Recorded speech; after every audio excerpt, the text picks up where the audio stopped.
Good evening, ladies and gentlemen. This will just be a quick little video. I've got a couple of things to show you. I'm just doing about my 65,341,000th carby. Feels like that anyway. It's been a long day. And I just sort of saw a couple of things again. These happen, you know, I see something, I think, oh, I better say something about that while I'm at it. So when you're going to take these throttle spindles, don't get done properly when carbies are being reconditioned because people are scared of taking them out, and rightfully so too. They can be a proper little bastard, pardon the French. You've got to Dremel the backs off the screws, and then you have to make sure that they're completely free of any burrs right down to the back of the shaft, which is a bit tedious. You Dremel it or file it, and then you have to, well, what I do anyway is I apply some heat to the screws. I put a hammer handle up through the vise and drop the carby throat down on that so the back of the shaft is supported. Heat the screws, give them a couple of light taps with a little screwdriver the right size, and generally speaking they will come out. Every once in a while we have to drill them and we lose a shaft, which has happened once on this bunch of six pairs of carbies already.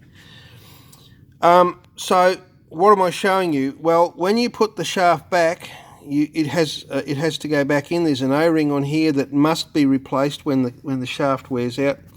You have to strip it.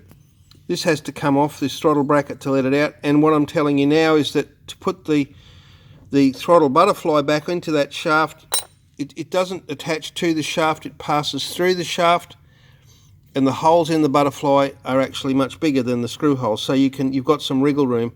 Also, try and show you this. There you go. There's a chamfer on the butterfly. The butterfly is not round, it's oval shaped, and it's designed to fit. When it closes, it's sort of more this way. So it's more back, the top edge back, I think. No, forward, sorry. It's forward at the front and backward like that, so it opens this way. It opens, no, just knock that this way. So the chamfer is to allow it to go in at an angle and seal right around. That's why it's oval shaped. So before you try to reinsert the butterfly into the shaft, get your tapers the right way, put your shaft in, lubricate the O-ring with a little bit of Lanatec or even silicone grease. I prefer Lanatec. Put the bracket back on so that it locates the shaft before you put it in. When it's set properly, you should be able to close that shaft easily. And open it without the butterfly scraping on the throttle body, and you should be able to hold it up to a light and have a look at the back of it, and you will see a very, very small rim of light around there, but it shouldn't have light peering through it. It should close equally all around inside the throat. That's number one. Number two, this is the choke disc. Now I will try and get that into focus.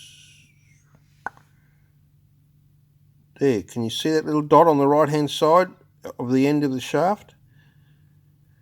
That has to go facing that nose. When you put it on whichever housing you put, the dot in the end of that shaft must be lined up with that nose. I tried to explain that to somebody the other day, and I think he thought that I had taken leave of my senses, but it must be that way. And if it's not, it will cause you grief. And here's the other thing that will cause you grief. Who can see in there? There's an R stamped in the end of that choke disc, right? This is a right-hand carby. This is a right-hand choke. If you put the left-hand choke in a right-hand carby, it will give you grief.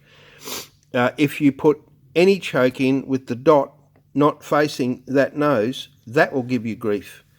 So take particular care with that. Now, this is a pair of carbies that's obviously been apart before, and the person who's done them has pulled them completely to pieces and then shuffled everything just to make it interesting. So that was an interesting exercise. Now, there's another thing that people don't often know. If you look in the bottom of this, slide, you can see there's a B, and when you go around here a bit more, I've got to finish cleaning this yet, there is a 1 somewhere. 2, sorry, where is the blooming thing?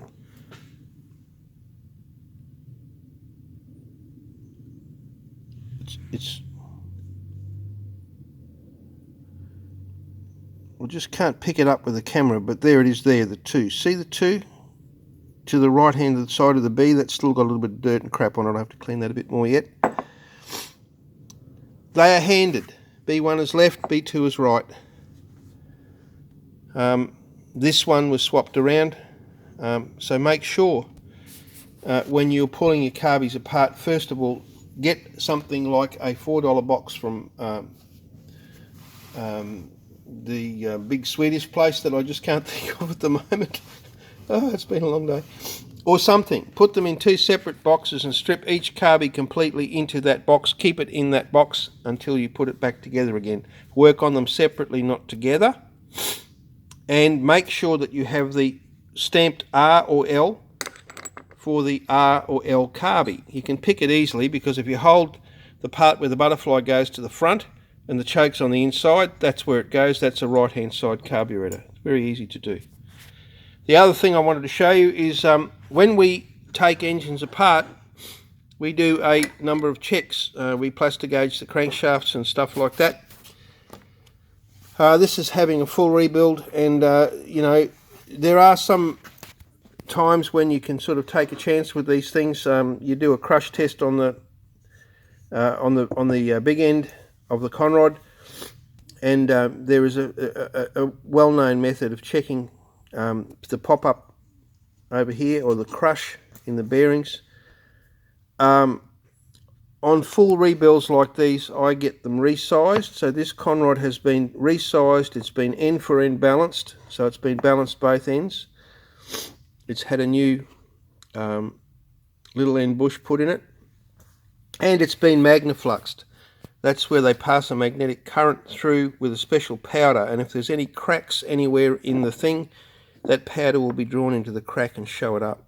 Make sure you keep the conrods, I mark them, make sure you keep the conrods on the right sides, and be aware that when you're putting them back together, the dowel pin goes to the front, faces the front of the engine. Just telling you a few little things in case someone's out there stuck in the mire building an engine. These go back together. They cost quite a bit to do that properly, about $350 or $60 I think. But if you're building an engine that's spending at 7,000 odd revs and it's 30 or 40 years old, probably a good plan to make sure that everything that's hanging together down in the bottom end is up to the speed. Anyway, that's all I've got to show you. Just stay well, ride safely until we meet again.